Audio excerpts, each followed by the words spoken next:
আসসালামু আলাইকুম প্রিয় দর্শক, সংলাপ প্রতিদিন অনুষ্ঠানে আমি ক্যাপ্টেন হাসিব আপনাদেরকে স্বাগত জানাচ্ছি। আজকে আমরা আলোচনা করব নির্বাচন কোন পথে।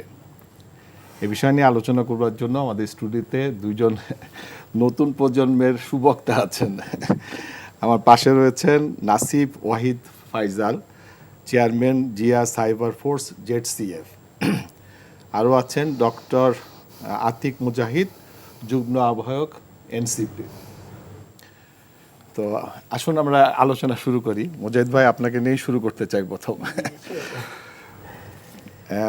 ফেব্রুয়ারিতে নির্বাচন হবে না, এটা আপনাদের একজন নেতা বলেছেন। এটা বিষয়ে আমরা তার বক্তব্য শুনেছি, আপনার বক্তব্য শুনতে চাই। জি, অসংখ্য ধন্যবাদ। যারা এনটিভিকে দেখবেন সামনে তাদেরকেও দেখুন যে এইবারের যে আমরা নির্বাচনে আলোচনা নিয়ে আসতেছি, এটার আগে তো আমরা দেখেছি গত বছরের 5 আগস্টে যে অভ্যুত্থান, সেটার একটা হিস্ট্রি আছে, বা গণ অভ্যুত্থান যে একটা আমাদের কনটেক্সট, সেটা ভুলে গেলে আসলে হবে না। সেই গণ অভ্যুত্থান আমাদেরকে নতুন করে বাংলাদেশ গড়তে এবং নতুন করে ইলেকশনের প্যারাডাইমটা কী হবে, সিস্টেমটা কী হবে, আগামী দিন লিডারশিপ কী কী জবাবদিহিতার মধ্যে থাকবে, নাকি অটোক্রেট শেখ হাসিনার মতো মাফিয়া স্টাইলে চালাবে, এটার একটা আমাদেরকে কিন্তু রোড ম্যাপ দিয়েছে অলরেডি। মানে আগামী দিনে আমরা যেই ক্ষমতা যাই না কেন, বা যাকে আমরা চুজ করব না কেন, ইভেন জনগণকেও সচেতনতা দিচ্ছে যে কোন টাইপের লোকের ভোট দিলে কী রকম হতে পারে। এবং এই যে সিস্টেম, এক্সিস্টিং যে সিস্টেমটা রয়েছে, কনস্টিটিউশনাল সিস্টেম, যে সিস্টেমটা আমাদেরকে এইরকম অটোক্রেট বানাচ্ছে, সেটার ব্যাপারে মানুষের মধ্যে বীতশ্রদ্ধা চলে এসেছে। এই সংবিধান আমাদেরকে তৈরি করেছে। তো সে জায়গা থেকে আমরা আমাদের যে গণ অভ্যুত্থানের যে 2000 শহীদের আকাঙ্ক্ষা, সেটা হলো যে একটা স্বচ্ছ মিনিমাম সংস্কার, যেটা রাষ্ট্রকে যথেষ্ট পরিমাণ শক্তিশালী করবে ইনস্টিটিউশনালি। পাশাপাশি এখানে যে লোকগুলো হত্যা করেছে তাদেরকে যদি জবাবদিহিতার আন্ডারে না হয়, তাহলে আগামী দিনে এরকম অনেকে হত্যা করবে কিন্তু দায় মুক্তি পেয়ে যাবে। আমরা অলরেডি দেখেছি একটা ঘোষণাপত্র হয়েছে, সেটা আসলে একটা আই ওয়াশ টাইপের আমার কাছে মনে হয়েছে। এবং অনেক জায়গায় মনে হচ্ছে জেনারেল ক্ষমা, মানে সাধারণ ক্ষমা ঘোষণা করা হলো আওয়ামী লীগকে, কারণ বিচারের কথাটা খুবই সূক্ষ্মভাবে এসেছে এবং জুলাই গণঅভ্যুত্থানের আলোচনাটা খুবই সূক্ষ্মভাবে এসেছে, অল্পভাবে এসেছে আর কি। তো সে জায়গা থেকে নাসিরউদ্দিন পাটোয়ারি সাহেব, উনি হয়তো আমাদের একটা মন্তব্যের ক্ষেত্রে উনি বলেছেন যে যদি এইরকমই থাকে, রাষ্ট্রের কোনো সিস্টেমের প্যারাডাইম শিফট না হয়, শুধুমাত্র রিজিম চেঞ্জ হয়, just hand over to the power to the other parties, তাহলে আলটিমেটলি এটা আমাদের এই নির্বাচন আমরা চাই না। সেই জায়গা থেকে তার এটা মন্তব্য ছিল। নির্বাচনের বিপক্ষে কেন যাবে? অবশ্যই আমরা দল গঠন করেছি নির্বাচন করার মাধ্যমে, এবং সেই নির্বাচনের মাধ্যমে জনগণ অবশ্যই ডেফিনেটলি তার রাইট পার্সনকে চয়েস করবে বাংলাদেশকে গভর্নেন্স করার জন্য। এই গভর্নেন্স করার ক্ষেত্রেই তার কী সিস্টেম, গভর্নেন্স তো কনস্টিটিউশনের মাধ্যমে হয়, এই সিস্টেমের মাধ্যমে হয়। সেই জায়গা থেকে বারবার আমাদের দাবির জায়গাটা হচ্ছে, রাষ্ট্র যদি সুস্থ চালাইতে হয়, একটা সুস্থ সিস্টেম বা ব্যবস্থা লাগে, সেই ব্যবস্থার জন্য যে পদ্ধতি বা গাইডলাইন, সেটাকে আমরা কনস্টিটিউশন বলতেছি। তো সেই জায়গা থেকে আমাদের অবস্থান 1 বছর তো হয়ে গেছে দিস গভর্নমেন্টের, এবং এই গভর্নমেন্ট 1 বছর পরে বলেছেন যে ফেব্রুয়ারিতে তারা নির্বাচন দিবেন এবং এইটাই হলো তাদের নেক্সট জব। এখন যদি এরা সংস্কার, যেটা আপনারা বলছেন, যদি গভর্নমেন্ট না করে, তাহলে কি আপনারা নির্বাচন প্রতিহত করবেন? আপনারা দেখেন, এই গভর্নমেন্ট প্রথম যখন আসতে, তার আগে তাদের কিন্তু ম্যান্ডেটই ছিল সংস্কার। খেয়াল করেন, আপনি এখন বলছেন নির্বাচন তো অবশ্যই ডেফিনেটলি বারবার কিন্তু ইউনূস সাহেব সেদিন কিন্তু বলেছেন যে, উনি বলেছিলেন যে আমাদের সংস্কার, এবং পরবর্তীতে না হলে কিন্তু সমস্যাটা আবার ফিরে আসবে, উনি আবার কিন্তু বলেছেন জাতির উদ্দেশ্যে ভাষণে। সুতরাং তার দায়িত্ব শুধুমাত্র নির্বাচন করা যেরকম, ঠিক একইভাবে বিচার এবং সংস্কার করা। না হলে এই যাদেরকে আসামি বলছে, তারা এসে আমাদের এই জুলাই যারা শহীদ হয়েছে, আহত, তাদের ফ্যামিলিকে ওগুলো কী নিরাপত্তা দিবে? সে জায়গা থেকে এখন নির্বাচনে আমরা যাবো কি যাবো না, কি প্রতিহত করব, সেটা সময় বলে দিবে। বাট আমরা মনে করি আমাদের রাজনৈতিকভাবে স্ট্যান্ড হলো যে ডেফিনেটলি সরকারকে ইলেকশনে যেতে হলে এই বিষয়গুলোকে মিনিমাম লেভেলের একটা স্ট্যান্ডার্ড লেভেলে যেন আনে, সেটা আমাদের দাবি। আপনি বলতে পারেন এটা নিয়ে আমরা আন্দোলন করতে পারেন, রাজনৈতিকভাবে তো আমার আন্দোলন করার কথা বলার অধিকার আছে নাকি? অবশ্যই সেই জায়গা থেকে অবশ্যই আমরা অবস্থান নিতে পারি, তো যে হ্যাঁ, আমরা যে জন্য আন্দোলন করলাম, যে জন্য অভ্যুত্থান করলাম, সেটা যদি আমরা মিনিমাম না পাই, তাহলে আমরা আসলে কোন রাষ্ট্র চাইতেছি? তো সেই জায়গা থেকেই সরকারের কাছে আমরা দাবি যে আমরা যেন এইরকম না হয়, এই যেন নির্বাচনের জন্য না যায় ওনারা। অবশ্যই নাসিরউদ্দিন পাটোয়ারি একটা শব্দ যুক্ত করে দিয়েছে, তাহলে আমাদের এই ভাইগুলোকে জীবন ফিরিয়ে দিতে হবে কথার সাথে। কিন্তু নির্বাচন হবে না, যদি আপনি এই ভাইগুলোকে ফিরিয়ে দেন তাহলে হতে পারে, তাহলে এটার আকাঙ্ক্ষাটা ধারণ। তো আমরা এবার আসি ফাইজাল ভাইয়ের কাছে, আপনার কাছে। আপনি মুজাহিদ ভাইকে শুনবেন। জি, ওনারা বলছেন যে যে সংস্কার, সেটা বিচার সংস্কার না হওয়া পর্যন্ত তারা নির্বাচনে যেতে চায় না। বাট অলরেডি গভর্নমেন্টের 1 বছর চলে গেছে, এবং ওনারা যেভাবে কথা বলছে তাতে বোঝা যাচ্ছে যে গভর্নমেন্ট মানে আপনাদের যেটা চাহিদা ছিল সেটা করতে পারে নাই। সুতরাং দিস গভর্নমেন্ট অথর্ব গভর্নমেন্ট আপনাদের চোখে।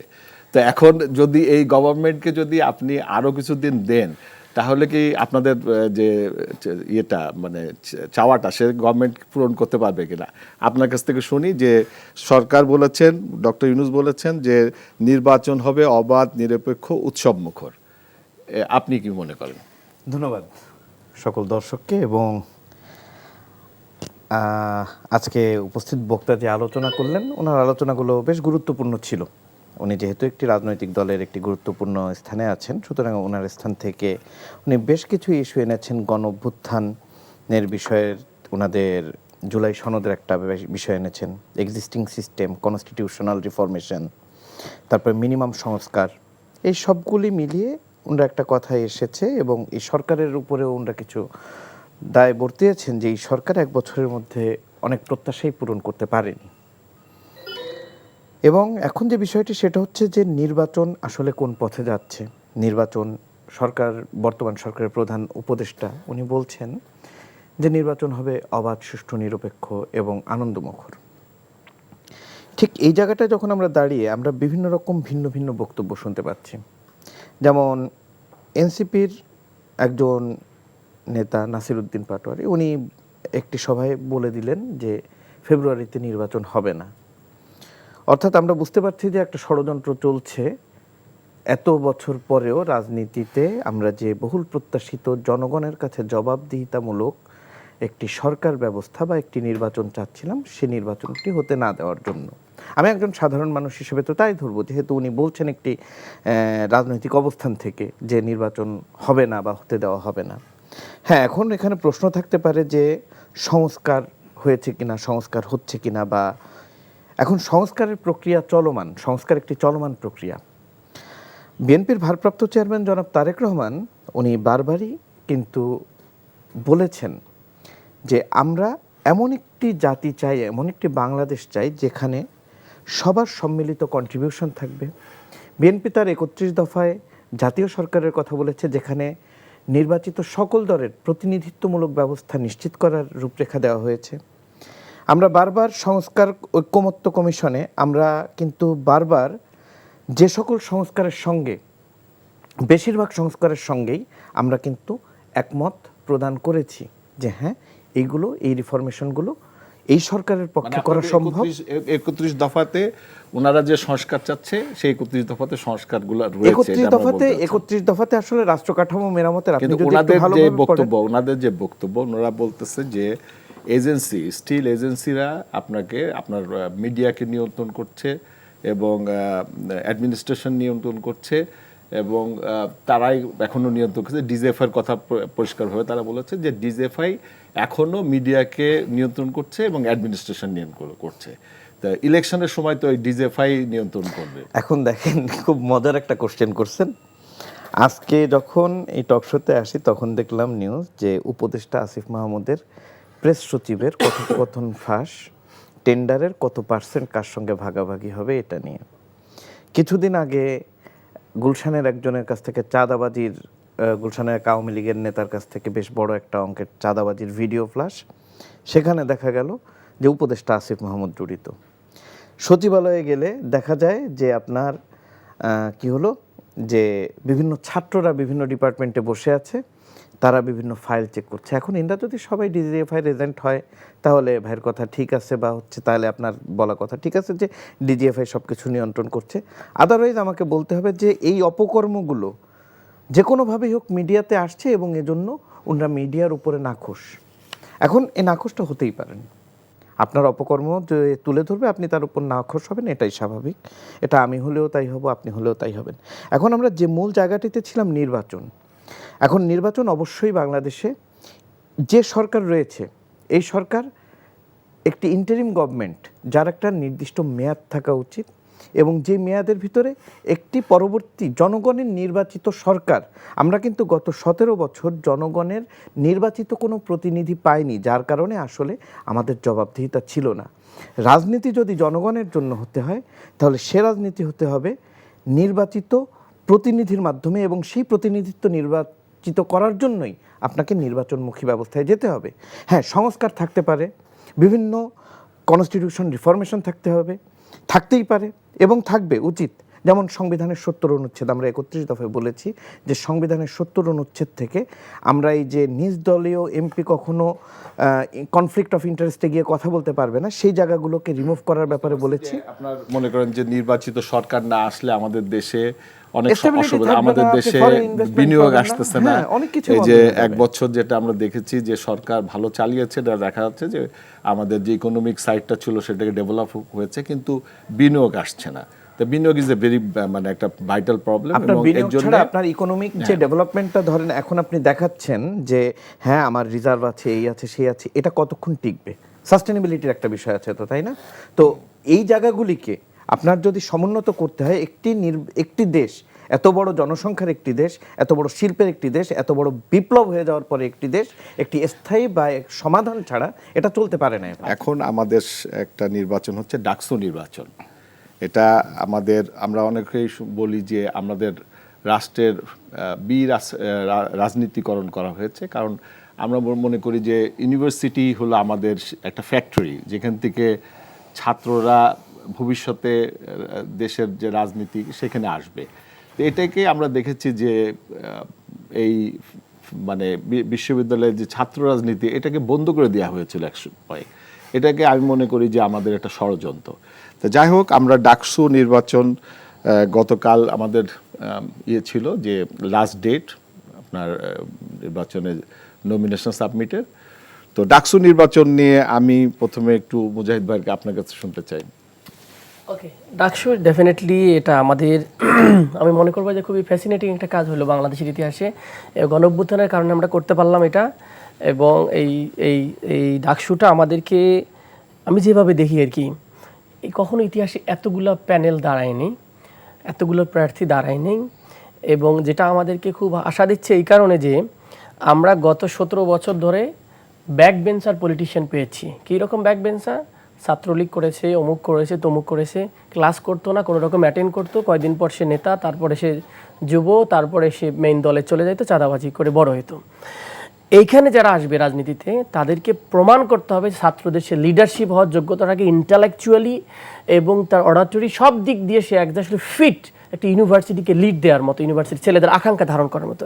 এবং আমরা বলি যে বাংলাদেশে একটা মিনি পার্লামেন্ট, ডাকসুতে যারা থাকে এটা কিন্তু একটা সরকারের জন্য আলাদা একটা এক্সট্রা প্রেশার মনে করে। যে কোনো গভর্নমেন্ট আসলে এই যে ডাকসুর যে ইউনিভার্সিটি ডেমোক্রেসি, এটা সবসময় অন্য গভর্নমেন্টকে কী করে খুব প্রেশারে রাখে। ইভেন আমাদের যে সোকল এই যে একটা হলে হলে যে টর্চারার সেন্টারগুলো ছিল, বা সরকারি দল যে সাধারণ ছাত্রের উপর যে পরিমাণ আধিপত্য বিস্তার করার যে ক্যাপাসিটি, সেটা শুধুমাত্র ডাকসু না থাকার কারণে হয়েছে।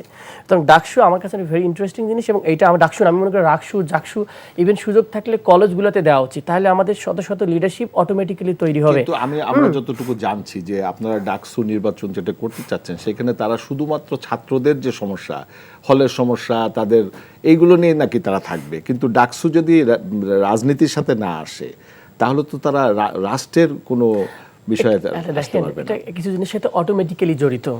আপনি মনে হয় হলে বরাদ্দ দরকার, বরাদ্দ কে দেবে? গভর্নমেন্ট, গভর্নমেন্টের সাথে পলিটিক্স জড়িত, এটা হচ্ছে একটার সাথে একটা লেজুরের মতো জড়িত, এটা বললেও যাবে না। তা ইউনিভার্সিটির বাজেট দরকার, ইউনিভার্সিটিকে আপনার যে কোনো ইস্যু আসলে তো ডাকসুর একটা ভিপি তো অবশ্যই স্টেটমেন্ট দিবে, তারা কথা বলবে, এটা অতীতে হয়েছে, এটা কখনো বাদ যাবে না। যেটা চাচ্ছিল যে আপনি লেজুর ভিত্তিক পলিটিক্স নিয়ে একটা কোয়েশ্চেনের কথা আসতেছে যে হলগুলোতে পলিটিক্স হবে কিনা, সেটার সাথে যেহেতু আপনার ডাকসুতে হচ্ছে হলগুলোতে সংসদ হচ্ছে, সুতরাং ওখানে তাদের ছাত্রদের রিপ্রেজেন্টেটিভ চলে যাচ্ছে, এবং অটোমেটিক্যালি অমুক সমর্থিত তমুক সমর্থিত, অলরেডি তো রাজনীতি আছেই, সে জায়গাতে কোনো সমস্যা কিছু দেখতেছি না। বরং এটা খুব ভালো একটা হবে যে ছাত্রের মধ্যে হেলদি কম্পিটিশন হবে, চমৎকার ডেমোক্রেসি হবে।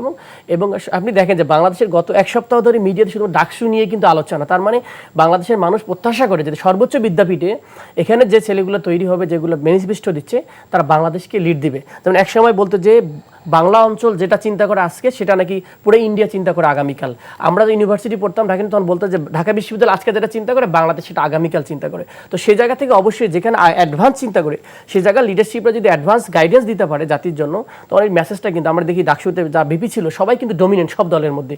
আপনি বলে আমাদের মান্না ভাইকে বলেন, আপনি ভিভি নূরকেই বলেন, এবার যে দলের আছে আমানুল্লাহ আমান সব সহকারে, বাংলাদেশের যত ভালো ভালো পলিটিশিয়ান তারা সব কিন্তু ডাকসু ভিপিতে ছিল। So DUCSU is a big import. আমার ডাকসুর পাশাপাশি সব ইউনিভার্সিটিগুলো যদি করা যায়, তা বাংলাদেশ একটা এই অভ্যুত্থানের পরবর্তী ফ্রেশ লিডারশিপ পাবে, যেটা একটা নতুন বাংলাদেশ গঠনের ক্ষেত্রে হেল্প করতে পারবে। জাতীয় নির্বাচনের আগে ডাকসু যে নির্বাচন হচ্ছে, এখান থেকে আমরা জাতীয় নির্বাচন কেমন হবে এটা একটা ধারণা পেতে পারি। আপনার কাছে শুনতে চাই ডাকসু নির্বাচনটার ব্যাপারে। আপনাদের দল পূর্ণ প্যানেল দিয়েছে। হ্যাঁ, যেটা আসলে অনেক চড়াই উতরাই পেরিয়ে ডাকসু হলো, কারণ মাঝখানে অনেকবার ছাত্র রাজনীতি বন্ধের জন্য বিভিন্ন গুপ্ত সংগঠন বিভিন্ন রকম ক্যাম্পেইন করেছে যে ছাত্র রাজনীতি থাকা যাবে না। অবশ্য সব দিন শেষে সবাই প্যানেল দিয়েছে এবং একটি নির্বাচনের আমেজ সৃষ্টি হয়েছে। ডাকসু নির্বাচন ডেফিনেটলি বাংলাদেশে আমরা অনেক সময় বলি যে পার্লামেন্টারি ইলেকশন কেমন হবে তার একটা প্রাইমারি রূপরেখা বা তার একটা টেস্ট ম্যাচ বা পিচ ম্যাচ। কিন্তু আমার এখানটায় একটুখানি ডিফার আছে কি, যে ডাকসু নির্বাচন এটা নিয়ে জনগণের মধ্যে অনেক উদ্দীপনা থাকে, অনেকের অনেক উৎসাহ থাকে, কিন্তু this is not related to the massive people across the Bangladesh. কারণ বাংলাদেশের সংসদ নির্বাচনটা নির্ভর করে বিভিন্ন ভৌগোলিক অবস্থান, বিভিন্ন মানুষের মানসিকতা, cultural practice, political dominance, political. কিন্তু ডাকসু নির্বাচন থেকে আমাদের যে মানে আমরা ওভারঅল যেটা দেখতেছি যে আমাদের রাজনীতিতে একটা নেতৃত্বে একটু মানে আমাদের একটু ঘাটতি দেখছি। মানে যারা রাজনীতি করছেন তাদের নেতৃত্বে সমস্যা দেখছি আমরা, তাদের কোয়ালিটিতে সমস্যা দেখছি। সেই জিনিসটা যদি আমরা ডাকসু থেকে, যারা উনি যে মুজাহিদ ভাই যেটা বলেছেন যে ডাকসুতে এই নেতৃত্ব তৈরি হবে এবং নতুন প্রজন্ম যেটা রাজনীতিতে টেক ওভার করবে, কারণ আমাদের পুরনো প্রজন্মরা আস্তে আস্তে চলে যাবে, তো নতুন প্রজন্মরা যে টেক ওভার করবে তাদের জন্য এটা আমার মনে হয় একটা মানে প্রথম পদক্ষেপ। হচ্ছে কি এখানটা আসলে হচ্ছে, দেখেন আপনি যদি বিগত একটা ফ্যাসিস্ট রেজিমের আমল চিন্তা করেন, এই সময় ছাত্রদের আসলে পলিটিক্যাল ওয়ার্ম আপ করার খুব একটা জায়গা ছিল না যে নেতৃত্ব হবে। ভিপি নুরও তো লাস্ট ডাকসু ইলেকশনে সে ভিপি হয়েছিল। এনসিপির এখন যারা বেশ আর কি উচ্চ পদে আছেন বা সভাপতি থেকে শুরু করে সবাই ছাত্র পরিষদে ছিল, কখনো গণ অধিকার পরিষদে ছিল।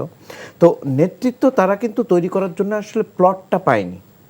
ছাত্রদল দীর্ঘ সময় ঢাকা ভার্সিটি রাজনীতিতে কোনোভাবে তারা থাকলেও রাজনৈতিক চর্চা যেটা সেটা করতে পারেনি, কারণ তাদেরকে অধিকাংশ সময়ই ছাত্রলীগের নির্যাতনের মুখে থাকতে হয়েছে, সেশন জটে পড়তে হয়েছে, পড়ালেখা করতে পারেনি, পরীক্ষা দিতে পারেনি, ভার্সিটিতে যেতে পারেনি, অমানবিক আচরণ সহ্য করতে হয়েছে। সুতরাং রাজনীতির যে প্রপার প্র্যাকটিসটা to being a leadership creation এটা হয়নি। কিন্তু আমার ধারণা যে হ্যাঁ, নতুন প্রজন্মের জন্য বা ভবিষ্যৎ প্রজন্ম যখন রাজনীতিতে আরও ইন্টারাক্টেড হবে তখনের জন্য একটা ভালো প্ল্যাটফর্ম হবে এই ইউনিভার্সিটি কেন্দ্রিক রাজনীতিগুলো। কারণ এখন ফ্রেশ ব্লাডরা রাজনীতিতে আসছে, সো জেনারেশন চেঞ্জ হচ্ছে। এখানে কিন্তু 4টা জেনারেশনের একটা সমন্বয় বর্তমান বাংলাদেশ। সুতরাং একটা জেনারেশন পলিটিক্স থেকে এইবারের পরে হয়তো পুরাটাই ওনারা সরে যাবেন, একটা জেনারেশন সরে যাওয়ার পথে যাবেন, একটা জেনারেশন লিডে আসবে, আর একটা জেনারেশন তৈরি হবে। So this is a very chronological way and we have two appreciate it যে হ্যাঁ, এত বছর পরে হলেও একটা সুন্দর ইলেকশন হওয়ার প্রত্যাশা আমরা করছি। মুজাহিদ ভাই, এইটাই প্রত্যাশা ছিল সবার যে রাজনীতিতে নতুন প্রজন্ম আসুক এবং নতুন প্রজন্মকে সবাই ওয়েলকাম করছে। কিন্তু আপনাদের নতুন প্রজন্ম যারা রাজনীতিতে আসছেন তারা যে ধরনের স্লোগান দিচ্ছেন রাজনীতিতে এসে, যে ধরনের অ্যাগ্রেসিভ কথা বলছেন, যে আজকে প্রথম আলোতে বলা হচ্ছে যে এনসিপি হঠাৎ করে অ্যাগ্রেসিভ, এবং তারা বলছে, আপনাদের নেতা বলছেন যে আর্মিদের ঘিলু নাই। এই যে কথাবার্তা, তারা বলছে আয়নাঘর ভেঙেছি, ডিজেফাই ভেঙে ফেলবো, এইগুলো কি সুস্থ রাজনীতি স্লোগান কিনা? আমি আসলে 1-2 জনের মন্তব্য দিয়ে পুরো জেনারেশনকে আমি ব্লেম করতে পারি না। তো আমি মনে করি যে যথেষ্ট একটা জেনারেশন পিছিয়ে আমাদের এই অভ্যুত্থানের মাধ্যমে তৈরি হয়েছে সব দলের ভিতরে। আপনি দেখবেন ছাত্র শিবির বলেন, ছাত্র দল বলেন, এনসিপি বলেন বা বৈষম্য বলেন, একটা জেনারেশন কিন্তু হেভি একটা জেনারেশন তৈরি হয়েছে। তো কারো একটা শব্দ, কারো একটা স্টেটমেন্ট দিয়ে যদি আমরা ফুল জেনারেশনকে বলি যে এই জেনারেশনকে আক্রমণাত্মক কিনা, তাহলে আমি আবার কি হব? তাহলে আমিও তো একজন আছি, পার্ট অফ দিস জেনারেশন। আমি মনে করি যে কোনো এক ব্যক্তি, আমি কোনো ইনস্টিটিউশনকে ওভারঅলি কথা বলতে পছন্দ করি না। আমি এভাবে বলতে পারি না যে বিএনপি সবাই চাঁদাবাজ। যেমন ভাই একটা খোঁচা দিয়ে বললো বৈষম্য ছেলের ভাগ পাই আসিফ মাহমুদ বা আমি বলি আসিফ মাহমুদের পিএস, আমি বলি ভাই, আমি এটাকে আমি শেষ করি। আমি মনে করি যে পজিটিভ পলিটিক্স করার সময় এসেছে। আমি যদি নেগেটিভ বলা শুরু করি ঘন্টাখানিক বলতে পারবো, ওনাদের বলতে পারবো যে কবরস্থানে চাঁদাবাজি করতেছে, এই জায়গা পর্যন্ত গেছে। এই জিনিস আমি পছন্দ করি না, ঠিক আছে। আমরা যেটা বলতে চাচ্ছি, জেনারেশনাল একটা হোপ আসছে। আমরা এই যে অ্যাকিউজিশনের পলিটিক্স, উনি বলছেন কনস্পিরেসি, এটা বাদ দিয়ে আমরা কোনো ইনস্টিটিউশনকে হিট না করি বাংলাদেশে, বলি হ্যাঁ আমাদের ইনস্টিটিউশনগুলোকে আরও বিশ্বমানের করা উচিত, যেগুলোতে সমস্যা আছে সেগুলো দূর করা উচিত। অ্যাজ এ ইনস্টিটিউশন আর্মিকে হিট করা কোনোভাবে পছন্দ করেন। ডিজিএফআই সব অফিসার খারাপ, পুলিশের সব অফিসার খারাপ, মানে এই ধরনের মানসিকতা জেনারেলাইজ নয়, স্পেসিফিক্যালি যদি কোনো অনেক নিকৃষ্ট লোক তো ছিল। আমরা যেভাবে দেখেছি যে জিয়া হাসান নাকি নাম একজন ব্যক্তি যে ছিল, তার তো কত লোক নিঃসঙ্গভাবে মানুষকে টুকরে, আপনাকে ইলিয়াস আলীকে নিঃসঙ্গ করার ক্ষেত্রে মানে টুকরো টুকরো করার ক্ষেত্রে যার ভূমিকা, তাকে আপনি কি মানুষ বলবেন? তাকে আর্মি অফিসার ট্রিট করা উচিত না আমার কাছে। কারণ বাংলাদেশের আর্মিতে ঐতিহ্য যে সম্মান, আমরা রেসপেক্ট দিই সবার আগে, সেই রেসপেক্টটা কিন্তু নষ্ট করেছে এরকম কিছু কুখ্যাত অফিসাররা। তো সেই দৃষ্টিগুলো থেকে যদি বলা যায় তাহলে ঠিক বলেছে। আপনাদের একটা সংস্কার যেটা দাবি যে এই যে ট্রেনটা ছিল মিলিটারিতে, সেটার একটা সংস্কার করা। এক্স্যাক্টলি, মিলিটারি যদি আমাদের ওভারঅল আমরা সবাই জানতাম যে আপনি নিজে একটু বলতেছিলেন অনিয়ারে যে আমাদের 57 জন অফিসার ইতিহাসে কখনো মারা যায়নি। এই যে আমার কলিগ যদি মারা যায় 19 মানে আমাদের যে 9 সালে, সেটার ব্যাপারে এখনো চুপ কেন? আমি আজব হয়ে গেলাম। মানে যেই কমিশনে থাক না কেন, এটার ব্যাপারে আমার ভাই মারা গেল কেন কোনো দল বলতেছে না, কেন আর্মি অফিসাররা চিল্লাচ্ছে না, আমার কাছে বুঝে আসলো না। কেন ইন্ডিয়ার হাতে সেই জন্য? মানে আমার কথা বোঝেন, যদি এইরকম আর্মি থাকে, মানে আমার যদি দেখতে আর্মি মানে বাঘের মতো আসলে বিড়াল, তাহলে তো মানুষ কষ্ট পাবো।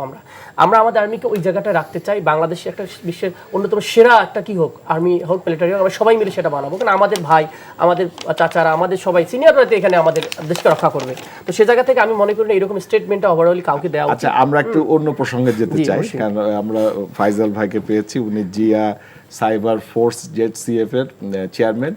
তো বাংলাদেশে এখন একটা নতুন টেকনোলজি এসেছে, সেটা হলো এআই, আর্টিফিশিয়াল ইন্টেলিজেন্স। এইখান দিয়ে এই এআই দিয়ে নাকি, আমি জানি না, আপনার কাছে জানতে হবে যে এই এআই দিয়ে কি কি নেগেটিভ জিনিস করা যেতে পারে।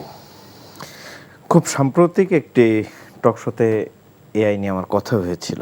আর্টিফিশিয়াল ইন্টেলিজেন্স আসলে তথ্য প্রযুক্তির বর্তমানে একটা চূড়ান্ত পর্যায়ে, যেখানটায় আর্টিফিশিয়াল ইন্টেলিজেন্সের মাধ্যমে মানুষকে কৃত্রিমভাবে উপস্থাপন করা যাচ্ছে। অর্থাৎ আপনি দেখলে সহসা বুঝতে পারবেন না যে আসলে এটা কি রিয়েল না এটা মানে আমাকে কি একদম আরেকজন বানানো যাবে, আপনাকেই মানে আমার ভয়েস করে, আপনার ভয়েস না, আপনার চেহারা, আপনার ভয়েস, আপনার movement, each and everything can be cloned. এবং এমন একটা অ্যাক্টিভিটিস ওইটা দিয়ে করানো সম্ভব যেটা আপনাকে কোনোদিন হয়তো স্বপ্নেও ভাবেননি। সো দিস ইজ দ্য, এখন ধরেন সামনে নির্বাচন আসতেছে, এখন ধরেন কেউ নির্বাচনে ইলেকশনে দাঁড়িয়েছে, হঠাৎ করে সে দেখা গেল যে একটা ভিডিও আসলো, সে নিজে বলতেছে যে আমি উইথড্র করে ফেলছি, এটা কি করা সম্ভব হবে? জি, এই যে যেমন আমরা প্রথম বাংলাদেশে এআর অপব্যবহার আমরা দেখেছি কিছুদিন আগেই, যেটা আসলে একটি নামধারী ধর্মভিত্তিক দল তারা এআই দিয়ে অপপ্রচার শুরু করে। হ্যাঁ, এটার পরে আসলে বাংলাদেশের রাজনীতিতে অনেক কাউন্টার ডিবাঙ্ক এরকম হওয়াতে মোটামুটি সবাই এখন এআইয়ের ব্যবহারে একে অপরের বদনাম সুনাম সবই বানায়। আবার অনেক প্রার্থীরা নিজেদের প্রচারণার ক্ষেত্রেও এআই দিয়ে ব্যবহার করছে। ধরেন গ্রামের মানুষ, যারা সহজ সরল মানুষ, যারা প্রযুক্তির সঙ্গে বা প্রযুক্তিগত উৎকর্ষতার এত খানিকটা বুঝে না, তাদের কাছে যখন দেখা যাচ্ছে যে একটা মেসেজ যাচ্ছে, আমি ধরেন আমার প্রতিপক্ষ একজন ভালো রাজনীতিবিদ আছে, সে ভালো করতেছে, আমি একটা ভিডিও করে দিলাম, তার কোনো একটা মেয়ের সাথে সে কথা বলতেছে, সে একটা আপত্তিকর করে ফেলতেছে এবং এটা আমি ভিডিওটা ছেড়ে দিলাম মার্কেটে, এটা করা সম্ভব? আপনি ডিফেক্ট সম্পর্কে যদি ন্যূনতম ধারণাও রাখেন, ডিফেক্ট এমন একটা জিনিস যে আপনি সহজে, ভয়েস আমারই হবে, আপনার ভয়েস কেন, বললাম তো যে আপনি এমন একটা আপত্তিকর অবস্থায় আছেন যে জিনিসটা আপনি হয়তো কখনো ইমাজিনেশনই করেননি, কখনো করিও না। এটা আবার ডিফেক্টটাকে আপনার ল্যাবে টেস্টের মাধ্যমে, এটাকে ইসের মাধ্যমে হয়তো আপনি এটাকে ফেক প্রমাণ করতে পারবেন যে এটা আসলে রিয়েল না, it is made by AI অথবা অ্যানিমেটেড অথবা সুপার অ্যানিমেটেড বা সুপার ক্লোন। কিন্তু যখন আমি এটা প্রমাণ করলাম ততক্ষণে সামাজিকভাবে আমি ধ্বংস হয়ে যাবেন। এটাই হচ্ছে মানে প্রযুক্তি। দেখেন, এই E=mc², আলবার্ট আইনস্টাইনের বিখ্যাত থিওরি এবং পারমাণবিক বোমা, পরমাণুর কিন্তু অনেক ভালো ব্যবহার আছে। পরমাণু চালিত সাবমেরিন আছে, পারমাণবিক বিদ্যুৎ কেন্দ্র আছে, যার মাধ্যমে পৃথিবীর অনেক এনার্জিজাইজ হচ্ছে, অনেক এনার্জি সেভও হচ্ছে। কিন্তু আবার এই পারমাণবিক বোমাই কিন্তু হিরোশিমা নাগাসাকিকে একদম মানবতার চরম বিপর্যয় যেটা এই পারমাণবিক বোমার মাধ্যমে হচ্ছে। So science always has the curse and a good side. এখন আমরা কোনটা ইউজ করছি সেটা আমাদের একটা দেশে বিষয়। তো নেগেটিভটাই বেশি ইউজ করা জি, হবে, এটা- নেগেটিভটা বেশি ইউজ করে। হ্যাঁ। তাহলে এই জিনিসটা সচেতন করা দরকার আমাদের মানুষদেরকে, যে আমরা একটা ভিডিও দেখলাম, একটা ভদ্রলোকের একটা ভিডিও দেখলাম, অপত্তিকর মানে যে একটা মানে ভিডিও দেখলাম, এবং আমরা তো প্রথমে বিশ্বাস করবো যে এটাই হয়েছে, কিন্তু আসলে এটা এআই দিয়ে করা সম্ভব, তার ভয়েস তবে সবকিছু তো এআই দিয়ে করা সম্ভব। আপনি কিছুদিন আগে আমি জাস্ট ফেসবুকে স্ক্রল করতে করতে দেখলাম যে ঢাকা ভার্সিটির ভিসি এবং যে সাবেক ছাত্রলীগ নেতা, বর্তমানে বোধহয় ছাত্র শিবিরের কিছু, সাদিক কায়েম নামক একজন, এই দুজনের ড্যান্সের একটা খুব সুন্দর ভিডিও চলছে।